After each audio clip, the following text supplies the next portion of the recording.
നമസ്കാരം. അകമഴിഞ്ഞ യുക്രൈനെ അങ്ങ് സഹായിക്കുകയാണല്ലോ അമേരിക്ക. ഇപ്പോൾ യുക്രൈനോട് അതേ അമേരിക്ക വിലപേശി തുടങ്ങിയിട്ടുമുണ്ട്. അമേരിക്കൻ സഹായം തുടർന്ന് ലഭിക്കണം എന്നുണ്ടെങ്കിൽ യുക്രൈൻ അമേരിക്കയ്ക്ക് അപൂർവ ധാതു സമ്പത്തുകൾ നൽകേണ്ടി വരുമെന്നാണ് ഇപ്പോൾ ട്രംപ് ആവശ്യപ്പെട്ടിട്ടുള്ളത്. അമേരിക്കയുമായി യുക്രൈൻ ഒരു പുതിയ കരാറിൽ ഏർപ്പെടേണ്ടതുണ്ടെന്നും അത് അമേരിക്കയ്ക്കുള്ള ഒരു ഗ്യാരണ്ടിയാണെന്നും അദ്ദേഹം കൂട്ടിച്ചേർത്തു.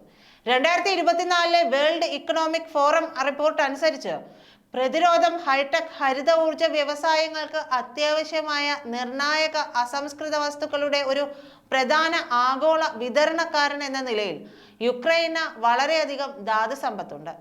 യൂറോപ്പിലെ ഏറ്റവും വലിയ ടൈറ്റാനിയം കരുതൽ ശേഖരം ഈ രാജ്യത്താണ്. ഈ ആഗോള കരുതൽ ശേഖരത്തിന്റെ 7% വരും. 2022 റഷ്യയുമായുള്ള സംഘർഷം രൂക്ഷമാകുന്നതിന് മുമ്പ് സൈനിക വ്യവസായങ്ങൾക്കുള്ള ഒരു പ്രധാന ടൈറ്റാനിയം വിതരണക്കാരനായിരുന്നു യുക്രൈൻ. യുക്രൈനിൽ കാണപ്പെടുന്ന അപൂർവ ഭൗമ ലോഹങ്ങളുടെ പട്ടികയിൽ beryllium, manganese, gallium, uranium, zirconium, graphite, fluorite, nickel എന്നിവയൊക്കെ ഉൾപ്പെടുന്നുണ്ട്. യൂറോപ്പിലെ ഏറ്റവും വലിയ സ്ഥിരീകരിച്ച ലിഥിയം ശേഖരവും ഈ രാജ്യത്തിലുണ്ട്. ഇത് 5 ലക്ഷം ടണ്ണാണെന്നാണ് കണക്കാക്കപ്പെടുന്നത്. ബാറ്ററികളിലും അക്യുമുലേറ്ററുകളിലും ഉപയോഗിക്കുന്നതിന് ഈ ധാതു വളരെ പ്രധാനമാണ്. യുക്രൈനിൽ വളരെ വിലപ്പെട്ട അപൂർവ ഭൂമി നിക്ഷേപങ്ങൾ ഉണ്ടെന്ന കാര്യം ട്രംപിന് നന്നായിട്ട് അറിയാം. ഇത് ട്രംപ് മാധ്യമപ്രവർത്തകരോട് പറയുകയും ചെയ്തിട്ടുണ്ട്. യുക്രൈൻ പ്രസിഡന്റ് ചോദിക്കുന്നത് അനുസരിച്ച് അമേരിക്ക യുക്രൈന് പണം കൈമാറിക്കൊണ്ടേയിരുന്നു. അതുകൊണ്ട് തന്നെ അമേരിക്ക യുക്രൈനിൽ നിന്ന് ചില കാര്യങ്ങൾ പകരമായി ആഗ്രഹിച്ചിട്ടുണ്ടെന്ന് കൂടി ട്രംപ് ചൂണ്ടിക്കാട്ടി. അപൂർവ സമ്പത്തുക്കൾ അമേരിക്കയ്ക്ക് ലഭിക്കുന്നതിനായി യുക്രൈനുമായി ഒരു കരാറിൽ ഏർപ്പെടാൻ നോക്കുകയാണെന്ന് ട്രംപ് മാധ്യമപ്രവർത്തകരെ അറിയിക്കുകയും ചെയ്തു. വിദേശ സഹായം ജനാധിപത്യ വികസനത്തിനും സുസ്ഥിരതയ്ക്കുമുള്ള പാതയുടെ ഒരു പ്രധാന ഭാഗമാണെന്ന് യുക്രൈനിലെ എംപിമാർ ചൂണ്ടിക്കാണിക്കുന്നു. അമേരിക്കയിൽ നിന്ന് യുക്രൈന് $75 ബില്യൺ സൈനിക സഹായവും മറ്റു തരത്തിലുള്ള സഹായവും ലഭിച്ചിട്ടുണ്ടെന്ന് സെലൻസ്കി കഴിഞ്ഞ ദിവസം വെളിപ്പെടുത്തുകയും ചെയ്തു. എന്നാൽ യൂറോപ്യൻ യൂണിയനേക്കാൾ $200 ബില്യൺ അമേരിക്ക യുക്രൈന് നൽകിയിട്ടുണ്ടെന്നാണ് ട്രംപ് അവകാശപ്പെടുന്നത്.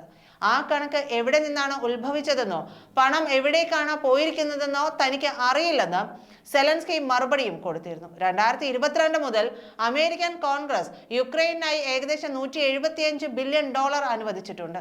എന്നാൽ ആ ഫണ്ടിന്റെ ഒരു പ്രധാന ഭാഗം അമേരിക്കൻ വ്യവസായങ്ങൾക്കും സംഘർഷവുമായി ബന്ധപ്പെട്ട വിവിധ അമേരിക്കൻ സർക്കാർ പ്രവർത്തനങ്ങൾക്കുമാണ് പോയത്. ജർമ്മനിയിലെ കീൽ ഇൻസ്റ്റിറ്റ്യൂട്ട് ഫോർ വേൾഡ് ഇക്കണോമിക്സിന്റെ കണക്കനുസരിച്ച് 2024 ഒക്ടോബർ വരെ അമേരിക്ക യുക്രൈന് ഏകദേശം $92 ബില്യൺ സാമ്പത്തിക സൈനിക സഹായം നൽകിയിരുന്നു. ആര് പറയുന്നതാണ് സത്യമെന്നതാണ് ഇപ്പോഴത്തെ പ്രധാന വിഷയം. ഇരുകൂട്ടരെയും എന്തായാലും ലോകം കണ്ണടച്ച് വിശ്വസിക്കുകയുമില്ല. അതിനിടയിൽ യുക്രൈന് സെലൻസ്കിയുടെ അവകാശവാദം നാണം കെട്ടതും നിന്ദ്യവുമായ നുണയനാണെന്ന് മുൻ റഷ്യൻ പ്രസിഡന്റ് ദിമിത്രി മെദ്വദേവ് അഭിപ്രായപ്പെട്ടു. സെലൻസ്കിയും കൂട്ടാളികളും ഗണ്യമായ തുകകൾ തട്ടിയെടുത്തിട്ടുണ്ടെന്നും അദ്ദേഹം തുറന്നു തന്നെ പറഞ്ഞു. വിലമതിക്കാനാകാത്ത ആ നിക്ഷേപങ്ങൾ നൽകിയാൽ പകരമായി കൂടുതൽ സുരക്ഷയാണ് ട്രംപ് വാഗ്ദാനം ചെയ്തിരിക്കുന്നത്. മാനുഷിക വികസനത്തിന്റെ അടിസ്ഥാനത്തിൽ ലോകമെമ്പാടും അമേരിക്കൻ താൽപര്യങ്ങൾ പ്രോത്സാഹിപ്പിക്കുന്ന പദ്ധതികൾക്കായി എല്ലാ വർഷവും കോടിക്കണക്കിന് ഡോളർ വിതരണം ചെയ്യുന്ന സോഫ്റ്റ് പവർ ഏജൻസിയായ USAID നടത്തുന്ന എല്ലാ സഹായ പദ്ധതികളും ട്രംപ് നിർത്തിവെച്ചിരുന്നു.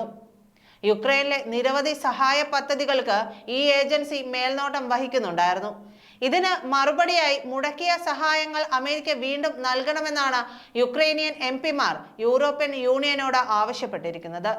വിദേശ സഹായം ജനാധിപത്യ വികസനത്തിനും സുസ്ഥിരതയ്ക്കുമുള്ള ഒരു പ്രധാന ഭാഗമാണെന്നും അവർ പറയുകയും ചെയ്തു.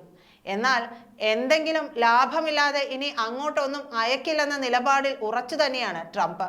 അതിനുവേണ്ടി ട്രംപ് കണ്ടെത്തിയ പുതിയ മാർഗമാണ് യുക്രൈനിലെ ഈ ധാതു സമ്പത്തുകൾ. യുക്രൈനിലെ ഇത്തരം നിക്ഷേപങ്ങൾ നൽകണമെന്ന് സെലൻസ്കി ഒരു കരാർ വെക്കണമെന്നാണ് ട്രംപിന്റെ ആവശ്യം.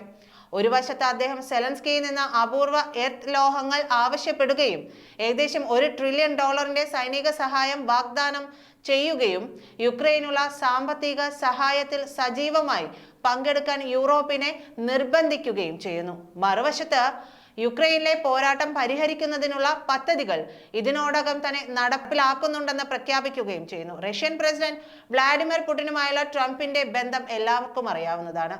പുടിനെ പിണക്കാതെ തീരുമാനങ്ങൾ എടുക്കാൻ ശ്രമിക്കുന്ന ട്രംപ് യുദ്ധം അവസാനിപ്പിക്കാനടക്കം പുടിന്റെ തീരുമാനങ്ങൾക്കായിട്ടാണ് കാത്തിരിക്കുന്നത്. രാജ്യം നിലനിൽക്കണമെന്നുണ്ടെങ്കിൽ ഏതെങ്കിലുമൊക്കെ വലിയ ശക്തികളുടെ സഹായം യുക്രൈനിന് ഇപ്പോൾ ആവശ്യമാണ്. അതിനിടയിലാണ് ഇപ്പോൾ വിലപേശി ട്രംപ് എത്തിയിരിക്കുന്നത്.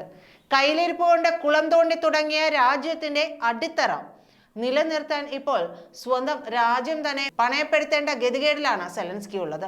ഇതിന് സമ്മതമൂളി രാജ്യത്തെ പ്രധാന വിഭവങ്ങളെല്ലാം അമേരിക്ക കൊണ്ടുപോയാൽ പിന്നെ സെലൻസ്കിയെ രാജ്യം തന്നെ തള്ളിപ്പറയും എന്ന് ഉറപ്പുമാണ്. നന്ദി.